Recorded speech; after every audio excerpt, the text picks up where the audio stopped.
ರಾಜ್ಯದ ಜನತೆಗೆ ಒಂದು ನ್ಯಾಯ, ಜಮೀರ್ ಅಹಮದ್ ಖಾನ್ ಅವರ ಪುತ್ರ ಜಯೀದ್ ಖಾನ್ಗೆ ಇನ್ನೊಂದು ನ್ಯಾಯನ?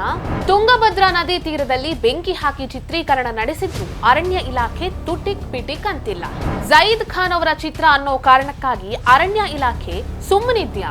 ಟಾಕ್ಸಿಕ್ ಕಾಂತಾರ ಚಿತ್ರದ ವಿರುದ್ಧ ಕ್ರಮ ಕೈಗೊಂಡ ಅರಣ್ಯ ಸಚಿವರು ಈಗ್ಯಾಕೆ ಸುಮ್ಮನಿದ್ದಾರೆ? ನದಿ ತೀರದಲ್ಲಿ ಬೆಂಕಿ ಹಾಕಿ ಚಿತ್ರೀಕರಣ ನಡೆಸೋದಕ್ಕೆ ಇವರು ಅರಣ್ಯ ಇಲಾಖೆಯ ಪರ್ಮಿಷನ್ ತಗೊಂಡಿದ್ದಾರಾ? ನಮಸ್ಕಾರ. ಒಂದು ಕಣ್ಣಿಗೆ ಬೆಣ್ಣೆ, ಇನ್ನೊಂದು ಕಣ್ಣಿಗೆ ಸುಣ್ಣ ಅನ್ನೋ ಮಾತು ಈ ಘಟನೆಯನ್ನ ನೋಡಿದಾಗ ನಿಜ ಅಂತ ಅನ್ಸುತ್ತೆ. ಈ ರಾಜ್ಯದಲ್ಲಿ ಎಲ್ಲರಿಗೂ ಒಂದು ನ್ಯಾಯ, ಶಾಸಕ ಜಮೀರ್ ಅಹಮದ್ ಖಾನ್ ಅವರ ಪುತ್ರ ಜಯೀದ್ ಖಾನ್ ಅವರಿಗೆ ಬೇರೆ ಇನ್ನೊಂದೇ ನ್ಯಾಯ ಇದೆಯೇನೋ ಅಂತ ಅನ್ಸೋದಕ್ಕೆ ಶುರುವಾಗ್ಬಿಡುತ್ತೆ. ನಾನು ಈ ಮಾತನ್ನ ಯಾಕಾಗಿ ಹೇಳ್ತಾ ಇದ್ದೀನಿ ಅಂದ್ರೆ, ಸಾಮಾನ್ಯವಾಗಿ ಒಂದು ಸಿನಿಮಾ ಶೂಟಿಂಗ್ ಮಾಡಬೇಕಾದ್ರೆ ಅವರೊಂದು ಜಾಗವನ್ನ ಗೊತ್ತು ಮಾಡ್ತಾರೆ. ಆ ಜಾಗವನ್ನ ಗುರುತಿಸಿದ ನಂತರ ಅಲ್ಲಿರುವಂತಹ ಮರಗಳನ್ನೆಲ್ಲ ಕಡಿದು ತಮ್ಮ ಚಿತ್ರೀಕರಣಕ್ಕೆ ಯಾವ ರೀತಿಯಾಗಿ ಆ ಜಾಗ ಬೇಕು ಆ ರೀತಿಯಾಗಿ ಪರಿವರ್ತನೆ ಮಾಡ್ತಾರೆ. ಈ ರೀತಿಯಾಗಿ ಪರ್ಮಿಷನ್ ಇಲ್ಲದೆ ಅಕ್ರಮವಾಗಿ ಮರವನ್ನ ಕಡಿಯುವಂಥದ್ದು ಬಹಳ ದೊಡ್ಡ ತಪ್ಪು. ಪರ್ಮಿಷನ್ನೇ ಇಲ್ಲದೆ ಅಕ್ರಮವಾಗಿ ಮರಗಳನ್ನ ಕಡಿದ್ರೆ ಅರಣ್ಯ ಇಲಾಖೆಯವರು ಶೀಘ್ರವಾಗಿ ಕ್ರಮವನ್ನ ಕೈಗೊಳ್ತಾರೆ. ಆದ್ರೆ ಶಾಸಕ ಜಮೀರ್ ಖಾನ್ ಅವರ ಪುತ್ರ ಜಯೀದ್ ಖಾನ್ ಅವರ ವಿಚಾರದಲ್ಲಿ ಆ ರೀತಿ ನಿರ್ಧಾರ ತಗೊಂಡಿಲ್ಲ. ಅರಣ್ಯ ಇಲಾಖೆಯವರು ತುಟಿಕ್ ಪಿಟಿಕ್ ಅಂತಿಲ್ಲ. ಇಷ್ಟಕ್ಕೂ ವಿಷಯ ಏನಪ್ಪಾ ಅಂದ್ರೆ, ಜಯೀದ್ ಖಾನ್ ಅವರ ನಟನೆಯ ಕಲ್ಟ್ ಸಿನಿಮಾದ ಶೂಟಿಂಗ್ ವೇಳೆ ತುಂಗಭದ್ರಾ ನದಿ ತೀರದಲ್ಲಿ ಬೆಂಕಿಯನ್ನ ಹಾಕಿ ಚಿತ್ರೀಕರಣವನ್ನ ನಡೆಸಿದ್ದಾರೆ. ತುಂಗಭದ್ರಾ ನದಿ ತೀರದಲ್ಲಿ ಅಪರೂಪದ ನೀರು ನಾಯಿಗಳಿರುತ್ತವೆ. ಹಾಗಾಗಿ ಇದನ್ನ ನೀರು ನಾಯಿ ಸಂರಕ್ಷಿತ ಪ್ರದೇಶ ಅಂತ ಹೇಳಿ ಕರೀತಾರೆ. ಇಂಥ ಪ್ರದೇಶದಲ್ಲಿ ಚಿತ್ರತಂಡ ಬೆಂಕಿ ಹಾಕಿ ಶೂಟಿಂಗ್ ನಡೆಸಿದ್ರೂ ಕೂಡ ಇದನ್ನ ನೋಡಿಯೂ ಮುಖ್ಯವಾಗಿ ಅರಣ್ಯ ಇಲಾಖೆ, ಹಂಪಿ ಅಭಿವೃದ್ಧಿ ಪ್ರಾಧಿಕಾರ, ಕೇಂದ್ರ ಹಾಗೂ ರಾಜ್ಯ ಪುರಾತತ್ವ ಇಲಾಖೆಗಳು ಸುಮ್ಮನೆ ಇದೆ, ಯಾವುದೇ ರೀತಿಯ ಕ್ರಮವನ್ನ ಕೈಗೊಂಡಿಲ್ಲ. ಹಾಗಾಗಿ ಪರಿಸರ ಪ್ರೇಮಿಗಳು, ವನ್ಯಜೀವಿ ಪ್ರೇಮಿಗಳು ಬೇಸರವನ್ನ ವ್ಯಕ್ತಪಡಿಸಿದ್ದಾರೆ. ಇನ್ನೂ ಕೆಲವರು, ಜಮೀರ್ ಖಾನ್ ಅವರ ಪುತ್ರ ಜಯೀದ್ ಖಾನ್ ಅವರ ಸಿನಿಮಾದ ಚಿತ್ರೀಕರಣಕ್ಕಾಗಿ ಈ ರೀತಿಯ ಘಟನೆ ನಡೆದಿದೆ, ಹಾಗಾಗಿ ಯಾವುದೇ ರೀತಿಯ ಕ್ರಮವನ್ನ ಕೈಗೊಳ್ತಿಲ್ವಾ ಅಂತ ಪ್ರಶ್ನಿಸಿದ್ದಾರೆ. ಮೊನ್ನೆ ಅಷ್ಟೇ ರಾಕಿಂಗ್ ಸ್ಟಾರ್ ಯಶ್ ನಟನೆಯ ಟಾಕ್ಸಿಕ್ ಸಿನಿಮಾದ ಚಿತ್ರೀಕರಣದ ವೇಳೆ ಬೆಂಗಳೂರಿನ ಅರಣ್ಯ ಪ್ರದೇಶದಲ್ಲಿ ಅಕ್ರಮವಾಗಿ ಮರಗಳನ್ನ ಕಡಿದಿದ್ದಾರೆ ಅಂತ ಹೇಳಿ ಸಿನಿಮಾದ ನಿರ್ಮಾಪಕ ಸೇರಿದಂತೆ ಇನ್ನಿಬ್ಬರ ವಿರುದ್ಧ ಪ್ರಕರಣವನ್ನ ದಾಖಲಿಸಿದ್ದಾರೆ. ಅರಣ್ಯ ಸಚಿವ ಈಶ್ವರ್ ಖಂಡ್ರೆ ಅವರು ಖುದ್ದು ಆ ಸ್ಥಳಕ್ಕೆ ಭೇಟಿ ನೀಡಿದ್ದೇನು, ಎಫ್ಐಆರ್ ದಾಖಲಿಸಿದ್ದೇನು, ಅಬ್ಬಬ್ಬ, ಅಷ್ಟು ಕ್ವಿಕ್ ಆಗಿ ಇವರು ಕ್ರಮವನ್ನ ಕೈಗೊಂಡ್ರು.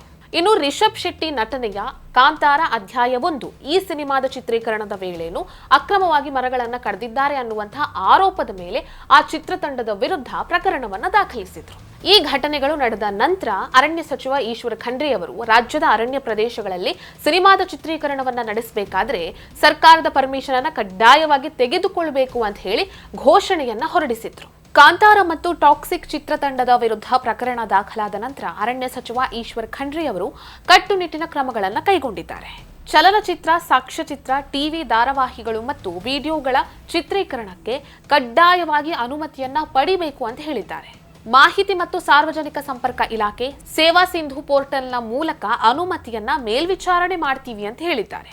ಯಾವ ಸ್ಥಳದಲ್ಲಿ ಚಿತ್ರೀಕರಣವನ್ನ ಮಾಡ್ತಾರೋ ಆ ಸ್ಥಳದ ಆಧಾರದ ಮೇಲೆ ಸಂಬಂಧಿತ ಇಲಾಖೆಗಳಿಂದ ಪರ್ಮಿಷನ್ ಅನ್ನ ಪಡ್ಕೊಳ್ಬೇಕು, ನಿಯಮಗಳನ್ನ ಅನುಸರಿಸಬೇಕು ಅಂತ ಹೇಳಿದ್ದಾರೆ.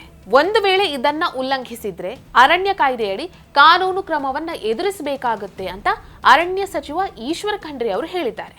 ಇಷ್ಟೆಲ್ಲ ಹೇಳಿ ಆದ್ಮೇಲೂ ಕಲ್ಟ್ ಚಿತ್ರತಂಡ ಈ ತರದ ಒಂದು ತಪ್ಪನ್ನ ಮಾಡಿದೆ. ಸರಿ, ಇದರಲ್ಲೇನು ತಪ್ಪಿಲ್ಲ. ಆದ್ರೆ ಇಲ್ಲಿರುವಂತಹ ಒಂದು ಪ್ರಶ್ನೆ ಏನಂದ್ರೆ, ಜಯೀದ್ ಖಾನ್ ನಟನೆಯ ಕಲ್ಟ್ ಸಿನಿಮಾದ ಶೂಟಿಂಗ್ ಆಗಿ ಇವರು ಅರಣ್ಯ ಪ್ರದೇಶದಲ್ಲಿ ಬೆಂಕಿಯನ್ನ ಹಾಕಿ ಚಿತ್ರೀಕರಣವನ್ನ ನಡೆಸ್ತಾರೆ. ಈ ರೀತಿ ಬೆಂಕಿ ಹಾಕಬೇಕಾದ್ರೆ ಇವರು ಅರಣ್ಯ ಇಲಾಖೆಯ ಪರ್ಮಿಷನ್ ಅನ್ನ ತೆಗೆದುಕೊಂಡಿದ್ದಾರಾ ಇಲ್ವಾ ಅನ್ನುವಂಥದ್ದು ಪ್ರಶ್ನೆ. ಒಂದು ವೇಳೆ ಈ ಚಿತ್ರತಂಡ ಪರ್ಮಿಷನ್ ಅನ್ನ ತೆಗೆದುಕೊಳ್ಳದೆ ಈ ರೀತಿಯಾಗಿ ಚಿತ್ರೀಕರಣವನ್ನ ನಡೆಸಿದ್ರೆ ಅವರ ವಿರುದ್ಧ ತಕ್ಷಣವಾಗಿ ಕಾನೂನು ಕ್ರಮವನ್ನ ತೆಗೆದುಕೊಳ್ಬೇಕು. ಒಂದು ವೇಳೆ ಈ ರೀತಿಯಾಗಿ ಇವರಿಗೆ ಪರ್ಮಿಷನ್ ಅನ್ನ ಕೊಟ್ಟಿದ್ದೇ ಆದ್ರೆ ಅದು ಅರಣ್ಯ ಇಲಾಖೆಯ ಮಹಾ ತಪ್ಪು.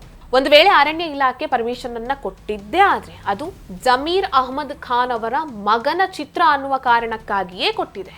ಇಲ್ಲಿ ಪರಿಸರ ಕಾಳಜಿಗಿಂತಲೂ ಹೆಚ್ಚಾಗಿ ತಮ್ಮ ರಾಜಕೀಯ ಬೇಳೆಯನ್ನ ಬೇಯಿಸಿಕೊಳ್ತಾ ಇರೋದೇ ಹೆಚ್ಚಾಗಿ ಕಾಣಿಸ್ತಾ ಇದೆ. ಈ ಎರಡರಲ್ಲಿ ಯಾವುದೇ ಆಗಿದ್ರೂ ಕೂಡ ಅದು ತಪ್ಪು. ಅಂಥವರ ವಿರುದ್ಧ ಕಠಿಣ ಕಾನೂನು ಕ್ರಮವನ್ನ ಕೈಗೊಳ್ಳಬೇಕು ಅನ್ನುವಂಥದ್ದು ಅರಣ್ಯ ಪ್ರೇಮಿಗಳ ಆಗ್ರಹ. ಈ ವಿಡಿಯೋ ನಿಮಗೆ ಇಷ್ಟ ಆಗಿದ್ದಲ್ಲಿ ಲೈಕ್ ಮಾಡಿ, ಶೇರ್ ಮಾಡಿ, ಕಮೆಂಟ್ ಮಾಡಿ. ನೀವಿನ್ನೂ ನಮ್ಮ ಚಾನೆಲ್ ಅನ್ನ ಸಬ್ಸ್ಕ್ರೈಬ್ ಮಾಡಲಿಲ್ಲ ಅಂದ್ರೆ ದಯವಿಟ್ಟು ಸಬ್ಸ್ಕ್ರೈಬ್ ಮಾಡಿ. ಹೆಚ್ಚಿನ ಮಾಹಿತಿಗಾಗಿ ಪಕ್ಕದಲ್ಲೇ ಇರುವಂತಹ ಬೆಲ್ ಐಕನ್ ಅನ್ನ ಪ್ರೆಸ್ ಮಾಡಿ.